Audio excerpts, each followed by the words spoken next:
Hello friend, चलिए आज हम करते हैं 8 मॉड्यूलर प्लेट वायरिंग। जो स्क्वायर में 8 मॉड्यूलर प्लेट है, इसे हम कनेक्शन करेंगे। इसमें आप 2 सॉकेट और 2 स्विच और एक इंडिकेटर और एक एमसीबी यूज कर सकते हैं। आप जो आपको जरूरत पड़े जो इसमें यूज कर सकते हैं। 8 स्विच यूज कर सकते हैं। चलिए हम सबसे पहले इसका प्लेट खोलते हैं।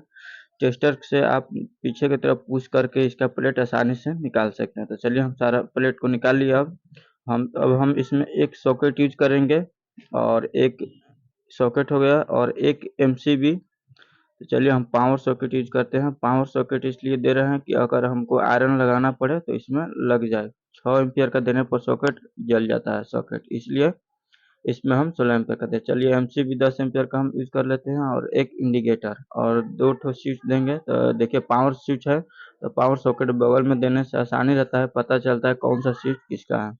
और उसके बगल में जो 6 एम्पियर का और सब स्विच यूज कर लेते हैं।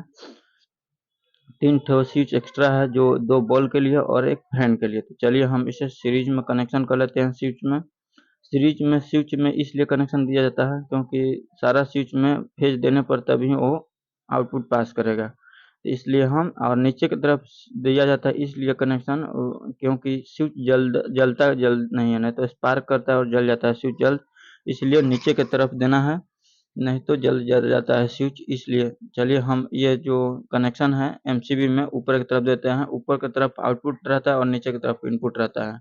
तो हम आउटपुट से देते हैं स्विच में कनेक्शन, तो और एक इंडिकेटर का उसमें दे दिए हैं, देख सकते हैं। एमसीबी में से आया है स्विच में। एमसीबी से दिया जाता है इसलिए फेज कहीं शॉर्ट हो तो गिर जाए, ट्रिप कर जाए एमसीबी, इसलिए। तो चलिए अब हम स्विच से सॉकेट में कनेक्शन देंगे। तो स्विच में देख सकते हैं ऊपर की तरफ से जो है, अब सॉकेट में करेंगे। सॉकेट में भी ध्यान देना होगा, लेफ्ट राइट होता है। तो राइट मतलब रहता है लाइन और लेफ्ट साइड रहता है न्यूट्रल। तो राइट साइड हमको देना है। आप अगर घुमाइएगा बोर्ड तो वो राइट साइड हो जाएगा।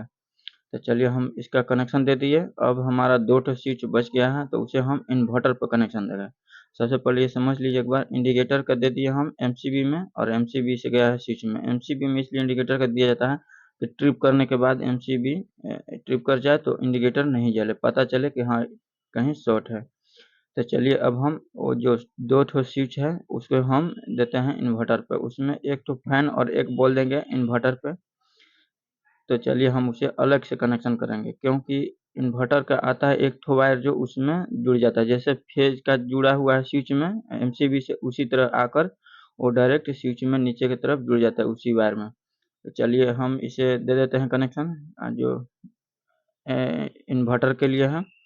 तो अब हम इसे कनेक्शन दे दिए और ये जो एक्स्ट्रा तार है इसे हम निकाल लेते हैं, क्योंकि इन्वर्टर का वायर आया रहता है बोर्ड में, वही जुड़ जाएगा इसमें नीचे की तरफ और उसमें एक बॉल और पंखा हो जाएगा। चलिए हमारा कनेक्शन कंप्लीट हो गया, देख सकते हैं। एक ये हो गया इंडिकेटर, एक एमसीबी और ऊपर का स्विच है 2 ठो और नीचे की तरफ 2 ठो। इस तरह से आप कनेक्शन कर सकते हैं।